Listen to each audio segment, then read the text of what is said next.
Você chegou aqui por curiosidade, mas vai sair carregando um peso que não estava preparado para ter. Meu nome é David Ghost. E nesse canal, eu trago histórias que não são apenas contos, são avisos. Relatos enviados por inscritos, conhecidos, ou por pessoas que simplesmente não sabiam mais para onde correr. Se você está aqui esperando histórias de fantasmas comuns, pode sair agora, porque o que eu trago são ecos de maldições, rituais esquecidos e presenças que continuam perseguindo quem ousou contar. A história de hoje veio de uma pessoa que jurou nunca mais voltar ao lugar onde tudo começou. Ela sobreviveu para contar, mas não saiu sozinha. Então, apague as luzes, coloque seu fone de ouvido e prepare-se para entrar numa história que talvez nunca mais te deixe. Você já teve aquela sensação de que algo está te observando, mesmo quando está completamente sozinho? Que existe algo à espreita, parado, em silêncio, só te olhando? Eu também achava que era só imaginação, até acontecer isso comigo. Tudo começou quando eu resolvi passar uns dias fora da cidade. Tava precisando de paz, me reconectar comigo mesmo. Sabe? A correria, o estresse, tudo tava pesado demais. Um amigo me indicou um lugar isolado no interior de Minas Gerais, uma vila pequena, esquecida, chamada Arco do Silêncio. Só o nome já parecia estranho, né? Mas o que eu encontrei lá foi o puro inferno.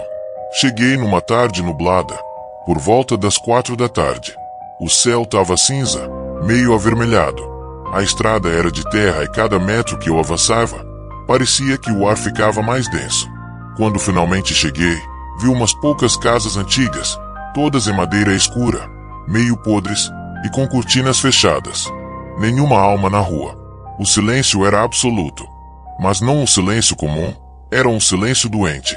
Sabe aquele tipo de silêncio que faz seu ouvido chiar? Que parece esconder alguma coisa. Fiquei hospedado numa casinha no fim da vila. Tinha sido alugada por um aplicativo, mas quando cheguei, não tinha sinal de internet, celular, nada. Tentei ligar para alguém, nada. Tudo parado, tudo morto. Na primeira noite, começou. Eram por volta das 2 horas da manhã quando eu acordei com batidas na parede. 3 batidas secas. Eu pensei que fosse vento ou algum bicho.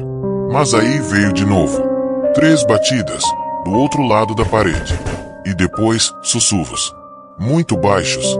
Não dava para entender o que diziam, mas vinham de dentro da casa. Peguei meu celular para acender a lanterna. Ele estava desligado, mesmo tendo 70% de bateria antes de eu dormir. Tentei acender a luz, não funcionava. A única coisa que eu tinha era uma vela que achei na cozinha. Quando acendi, vi que alguém tinha escrito algo na parede. Com carvão ou sangue, não sei. Mas estava escrito: ouça em silêncio. Nesse momento, eu senti que tinha algo no corredor. Algo que me observava. Mas não vi nada. Só senti. Nos dias seguintes, fui tentando entender o que estava acontecendo. Fui até o único mercadinho da vila.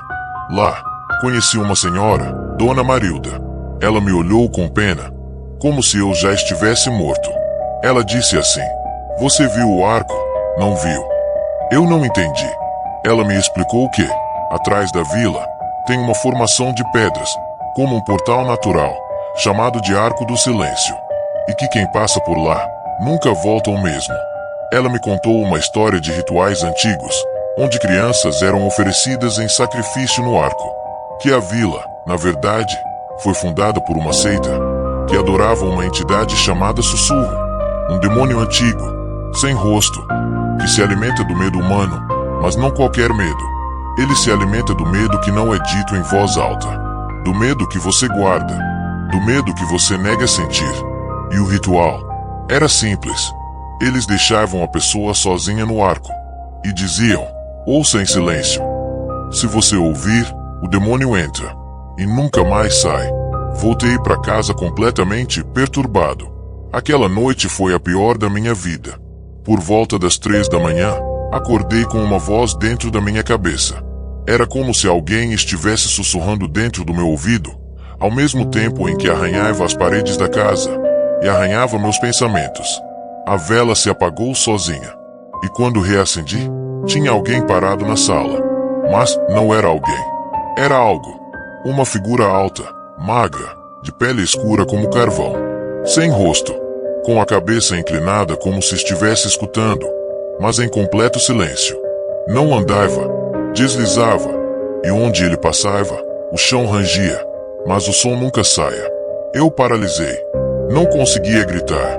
Não conseguia respirar. E aí, ele falou. Não com a boca, com a mente. Fale seu medo. Eu tentei resistir, mas comecei a suar frio. Lembrei da minha infância, da noite em que vi minha mãe morrer queimada. Lembrei do cheiro da carne, do som do fogo, do medo que me consome até hoje. E aí, ele sorriu. Mesmo sem ter boca, eu senti ele sorrindo dentro da minha alma. Fugi da casa, corri até o arco.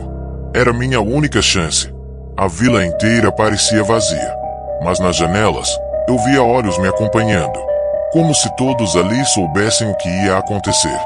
Cheguei no Arco do Silêncio. O céu estava escuro, mesmo sendo meio-dia.